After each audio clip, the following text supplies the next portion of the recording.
Salam. Salam. Nə maraqlı bığlarınız var. Çox sağ olsun da saçınız. Fidan deyilsiniz. Bəli, bəli.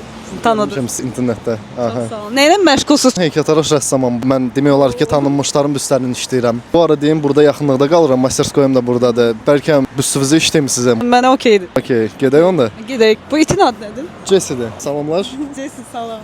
Və beləcə küçədə sual vermək üçün yaxınlaşdığım və tamamilə tanımadığım bir adamın təklifini qəbul etdim. Bloka girən kimi Jesse elə hürdü ki, elə bil bina ona borclu qalıb. Mən şokda, Fərid təmkinli və öyrəncəli, amma qonşular Biabr elədiyə bizi bütün blokaya. və budur, emalatxanadayıq, qaranlıq, səssizlik və mənim üz cizgilərimi hər incəliyinə qədər analiz edən heykəltaraş Fərid Rzayev. Yerimdə donub qalmışam, çünki hər tərpənişim əlavə bir qırış, hər nəfəsim artıq bir xətt ola bilərdi. Adam o qədər yaradıcı prosesdə idi ki, nəsə soruşub yayındırmaq belə istəmirdim. Və axar onu göstərir ki, razılaşdığım üçün heç də peşman olmayacağam. Fərid artıq son toxunuşlarını edir və şah əsər hazırdır.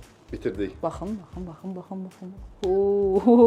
Saçlar, eynək, qara pomada, üz cizgiləri. İndi siz deyin, oxşuyur.